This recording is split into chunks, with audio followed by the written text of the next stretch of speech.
Hey coffee nerds, today I'm going to show you 3 ways you can make cold brew coffee at home without any of that fancy cold brew equipment. There are pros and cons to each, but I'm going to let you be the judge, so let's just get right into it. You'll need a glass bottle, a pour over, a kettle, preferably with a gooseneck, a funnel, ice cubes, a metal sieve, a scale, but if you don't have a scale at home, just remember 1 tablespoon of ground coffee is roughly 4.5 grams. And of course, good coffee. Cold coffee. Brew coffee like you normally would, and just let it cool down in the fridge. It's straightforward, you don't need ice, and you don't need much time.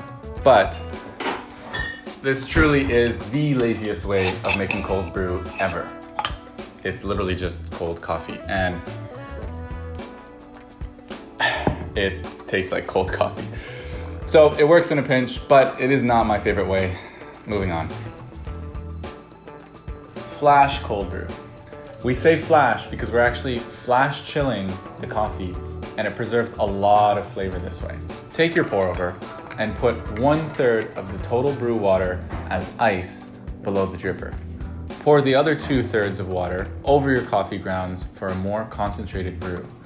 Here I'm using 30 grams of coffee, roughly 160 grams of ice, and 320 milliliters of water at 92 degrees Celsius.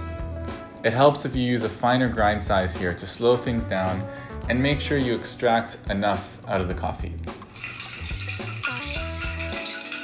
Now, this is technically not a cold brew either, but it's honestly one of my favorite ways to make cold coffee, and the difference is definitely there.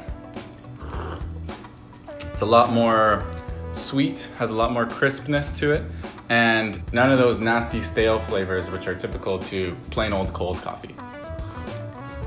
Cold brew.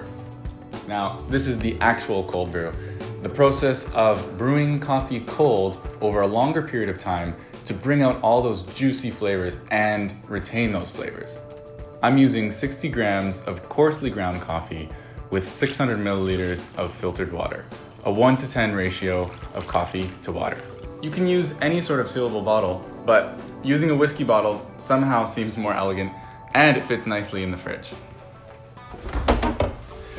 Now, a typical brew time for cold brews can range anywhere from 12 to 24 hours, but I found that 15 hours works great for our purposes, and I just so happen to have this ready from yesterday, so we'll use that.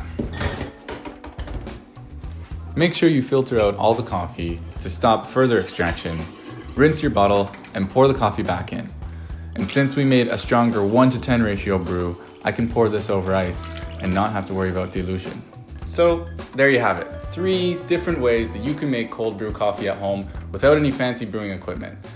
You just get to choose which method works best for you. And if you have your own way, definitely let me know in the comments. If you learned something here, hit me a like.